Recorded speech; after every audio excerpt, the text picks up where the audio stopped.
Welcome to another edition of First and 10 with Rams football coach Joe Prud'homme.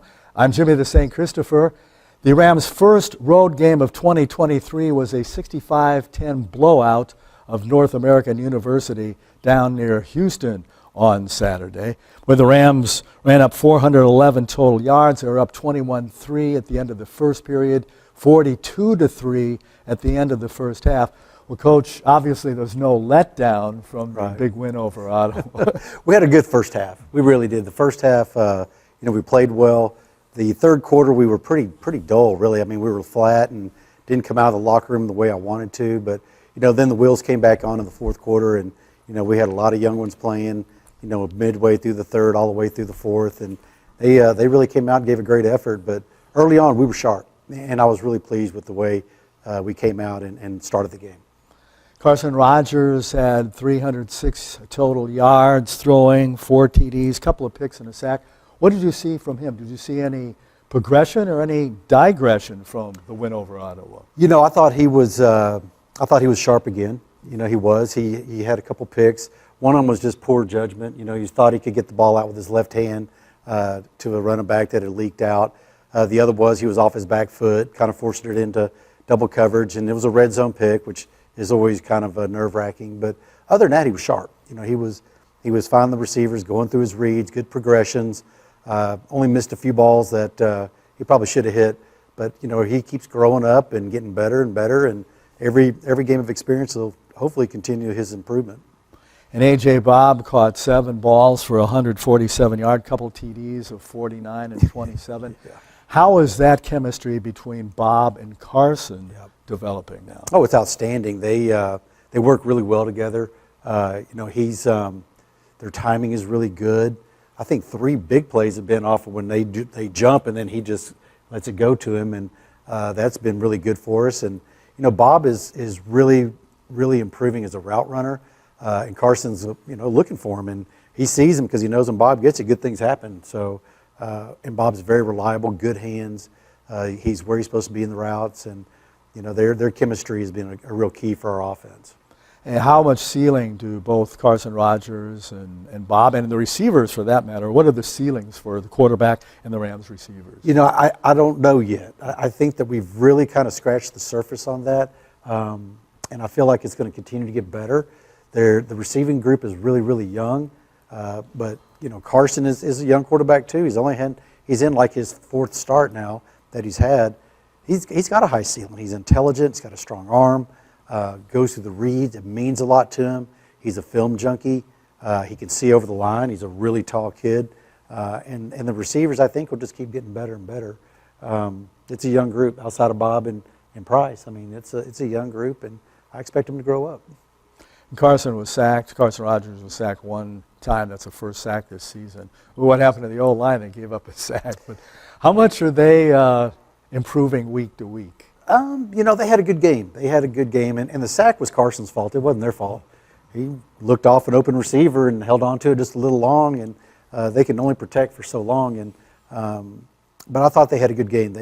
They opened some holes, some gaps for them. The run game, the protection was really solid again.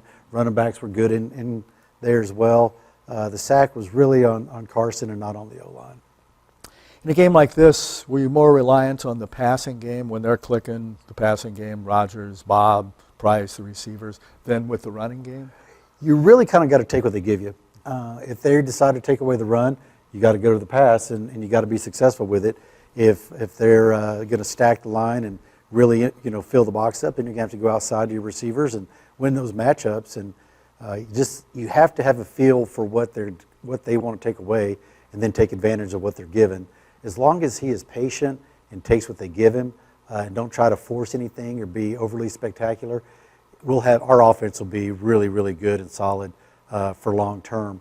And Fran gets in such a good groove with his play call, and our offensive coordinator, Fran Johnson, and he sees what they have going on. The communication between the coach and staff is really strong, and everybody's on the same page. It's just a matter of figuring out what it is they want to do and then counteract it. And the defense was spectacular. Fumble recovery, a safety, a block punt, all for scores. How spectacular can they be, and how good were they Saturday night? They were really good Saturday night. Fundamentally, we did some things poorly, but only on a couple plays. But you had a scoop and score for a touchdown. You had several picks. I think it was 3. Total of 5 turnovers if you count a 4th down stop, which we do, and forced fumble. They're playing well. I mean, they are forcing the takeaways. It's not like the offense is just turning it over lightly. There's a lot of pressure and there's a lot of athleticism, and they fly to the ball, and it's a fast group, and they're starting to play better together, and they understand each other. And the more they can complement each other and know where the other one's going to be, I think the ceiling for them is equally high. And special teams were really, really good. Kiki Colton blocked the punt. He came through there and got that. We had another safety on a punt where we tackled the punter in the end zone. And right after the safety, they kicked it off to Jason Price, and he did what Jason Price does, and he took it to the house. And that's really great special teams when you get that. The only downfall was we had a field goal blocked, and it was a breakdown in protection, and we got to fix that. We've already addressed it, but we'll fix it this week. What did you see out of the defensive line and basically the front 7 with the linebackers? But what did you see out of the front 7? They did what they're supposed to do. They do a great job of their gap integrity and taking care of the cutback lanes were cut off, and they did a good job overall. There's one play we gave them. I think it was either for a touchdown or close to a touchdown, and linebacker took himself out and went to the line and created a void. And other than that, though, those guys are playing well. I mean, they know where each other's going to be. Their calls are good. They're mixing up what they're doing.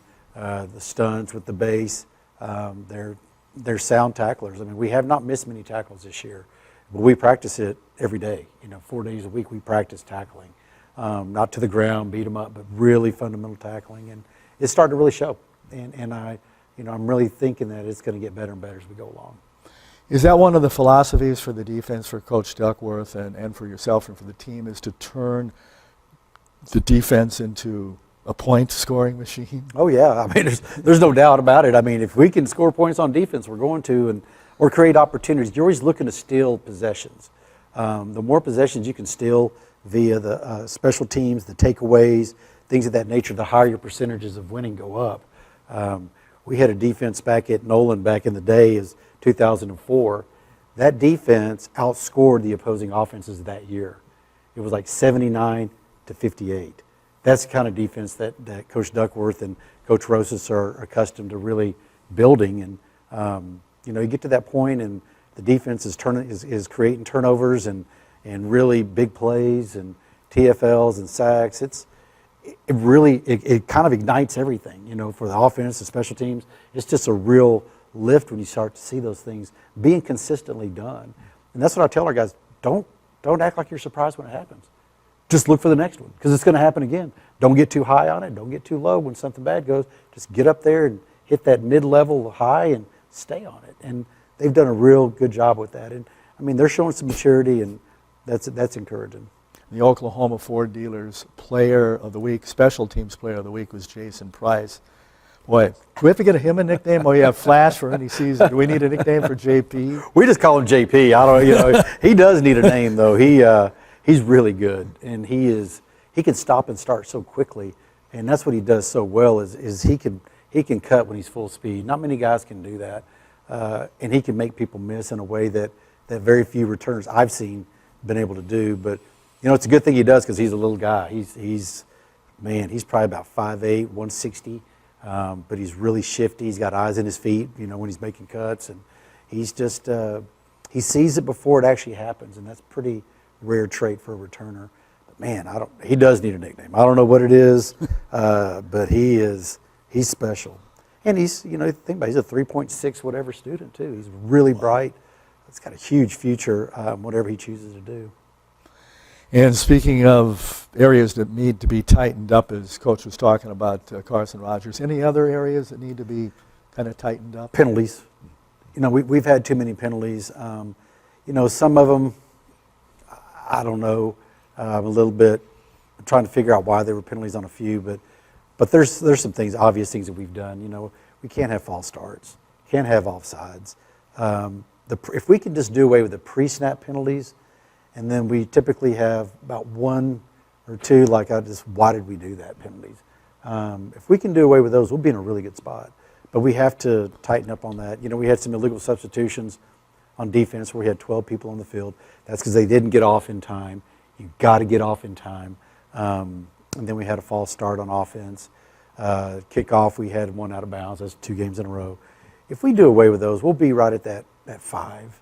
You know, if you can get 5 a game, if 5 or less, you're really in a good spot.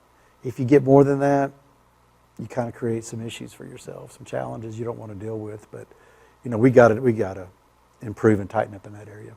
And speaking of improving, the Rams moved up from the 21st spot in the NAIA coaches poll to number 13, knocking Ottawa, who was 17th, to the 22nd spot. How do you move up? Other than wins, but I saw a team that's 1-1 from Kentucky that's like in the top 10 now. How did they get to be 1-1 with a loss? I don't know. I think maybe it was against a really good team. St. Thomas lost to a D1. They lost to Stetson by 1 point. That's right. They lost to Carroll, the top 10 team, by 3 points, and they fell. So it's really just kind of based on who you play, I think, as part of the equation. I don't pay enough attention to the polls to really be an expert on it or even be able to speak intelligently on it. I watch it a little bit. I like to see where we are. I like to see where some of our opponents are. I like to see what the jockeying looks like. But the mechanics behind it, I'm really not educated enough. I know that Coach Nesbitt and Coach Morgan out of Langston represent our conference, but and I do believe they've done a good job of representing us. Otherwise, we never would have moved up like that. So I don't know. I can't answer that intelligently, but we were happy to get up there. But now I just told our guys yesterday in a team meeting that target just got a lot bigger. Every time you move somewhere and you go up a little bit, the target on your back gets bigger and bigger. So you got to be prepared for everybody's best shot. Not that we didn't think we'd get it anyway, but now that little extra adrenaline, that little extra, effort and motivation is going to be there. And I know we've talked about the polls changing. We won't get into that now. How about if we get into that later on the season? As the Rams go to their undefeated season. Remember, if they go undefeated or win the sack, Coach Joe and I are going to do the celebration dance. But we'll get into the really complicated. You almost have to take a course in the new how to follow the NAIA top 25 polls. But the Rams got to 13th in the polls. Now they start a 2-game homestand at beautiful Crowley ISD Stadium, starting on Saturday, a 7 p.m. tip-off against Oklahoma Panhandle State. We'll have the Antler Sports Network pregame show, which can also be on ramssports.net. Just go to the schedule and find the game and then look on schedule if you want to watch it via ramssports.net. But they're 1-1, are the Aggies. And what do you see in them? They had a big loss, and then they beat Wayland last week. The big loss was to a D2 that's really good. Southwest Baptist out of Missouri. I see a team that's in first place with us. That's what I see. I see we're tied for first. It's us two and Louisiana Christian. It's an opportunity for us to hopefully stay in first or for a part of first, and that's important to us in a big way. That they're good. They're physical. They run the ball well. They prevent big plays. We got our hands full. I mean, we're playing somebody that we're tied with in the conference. And if we don't go and get after it and really prepare well and play well, we're going to be in for a dogfight that we may not win if we don't get after it. We have to be playing at a really high level in all three areas. Some people look at it, well, they got beat so bad in the first game. Well, they were playing a really good team. So I don't put much stock in that. I put a lot of stock in what we see on film. And what I see is a team that runs the ball well. I see a team that prevents big plays. I see a team that is athletic, has some good speed, and are big. They're a big team. So we have to prepare well. We have to execute well. We have to protect the football. We have to create turnovers. And we're good at that. I mean, we are good in those areas, but we have to continue to be good in that. And then special teams, we have to win the special teams battle. That is something that every week is a non-negotiable. We have to win special teams. We just put too much time and effort in it, and to me, it's the game changer. It's the thing that flips games. Like the other night, it flipped that game completely. We got a good stop. Next thing you know, we block a punt, we got a safety, then you get a touchdown. That's a 9-point swing in a matter of seconds. And those are hard to recover from, but they're also they're a great jolt to your team to really get them going again. And speaking of those running backs for the Aggies of Panhandle State, it's C.J. Campbell and Miles Ratliff. Is there any difference between those two? Is it like a lightning and thunder, or are they pretty? It's like thunder and thunder to me. I mean, there's one guy that, C.J.'s a little faster, but they're both big backs, 190, 200. They fill up those pads well, and they run behind their pads well. So they got good speed, but they've got good builds on them. They're going to be tough to bring down, and the quarterback runs well. He runs very, very well. So, we've got our hands full. And if we don't make our reads, if we don't wrap up, if we don't get them to play from behind the sticks, it could be a long game. I mean, I could see them. We have to get ahead, I think, and I don't want to play from behind with them because they'll be a team that will grind the clock. They'll be a team that will shorten the game, and every possession matters. So we have to get ahead. We don't want to play from behind, and then we just have to play at a high level. What kind of quarterback is their quarterback, Brandon Stevens? Is he like a bus driver, or has he got an explosive arm? No. He's got a good arm, but he's a better runner than that. And he's also a very well built, good size quarterback. He's a run threat, so that's always a challenge for your front. He does throw the ball well. He's got Draylon Robertson, who's also a Fort Worth kid, who's going to be a challenge for us. He's from Tarleton State originally, and from here on the east side, Young Men's Leadership Academy. He can fly. So we cannot give them the big pass plays, and we got to contain his running. If we don't, it could be a long night. Big game coming up, home game number 2 at Crowley ISD Stadium. We've talked the world about CISD Stadium, and we mean it. So grab your tailgating stuff. They're doing tailgating. Oh, yeah. Okay. Yeah, yes, sir. And the 7 o'clock kickoff will be on Antler Sports Network, and as I said, ramsports.net. But grab your tailgating stuff, get down there early, take 35W, and then take South Freeway, and it's Rosinger, and then Hemp Hill, and you'll see this big, beautiful stadium, basically in the middle of nowhere there in South Crowley. It's about 12 minutes. Ricky Dotson was telling me about 12 minutes. About 12 minutes, from yes, the sir. School. So. And go get the cowbells too, because you can buy them, I think, at the stadium. Right? Yeah. Sounds like it. Yeah, and it's going to be a pretty night too. I mean, the weather's going to cooperate. It should be in the 70s. It ought to be a fantastic night for football. It'll be the first football weather night that we've had this season. Right. That I call football weather. Right. But yeah, I think it's going to be got a chance to see a really good game. Really good game. And I ask about this every year, but speaking of the weather, when it cools off now, I thought maybe we'd get some more hot stuff into October, but since it's El Nino, we're going to get, I guess, rain and the cooler temperatures. But how much of a difference does that make when it goes down about 20 degrees before game time? It's so much better. Last week we were down there in Houston, and the weather was awful. It was right at 102 at game time. Humidity was really tough. Thank goodness we had a breeze. We did have a little bit of a breeze. But when that temperature drops, like we had practice last night, and it was a full probably 20 degrees cooler than we played in on Friday night at the same time. It was completely different. Kids felt good. There was nobody cramping. We had no cramping down in Houston. We took some measures because after the Ottawa game, we had too much cramping. So we took some measures to take care of that. But it's more fun. I don't know how else to put it. It's not a burden. When it's that hot, it is tough. You're on edge all the time because you don't know if a kid's going to overheat. You don't know if a coach is going to overheat. You worry about how you schedule your water breaks and everything anyway, and you do that all the time. But man, you have to be in heightened alert. And man, when it breaks a little bit, it's so much better. So much better. So we're looking forward to this week of practice. We're looking forward to, this weekend. It should be beautiful weather. We're hoping it'll hold up. I hope there's not an Indian summer behind this little break. I don't think so. It's supposed to be up maybe next week in the lower 90s, but for this weekend it's supposed to be like 80. That'd be great. I'm all for it. All for it. It's football weather, baby. Amen. So we'll see Coach Joe. Thank you, Coach. Yep. And we'll see Coach Joe and the Rams against the Panhandle State Aggies on Saturday night, 7 o'clock kick at Crowley ISD. You can catch a pregame show with Jared Jones and myself, and then the play-by-play on the Antler Sports Network or on ramsports.net.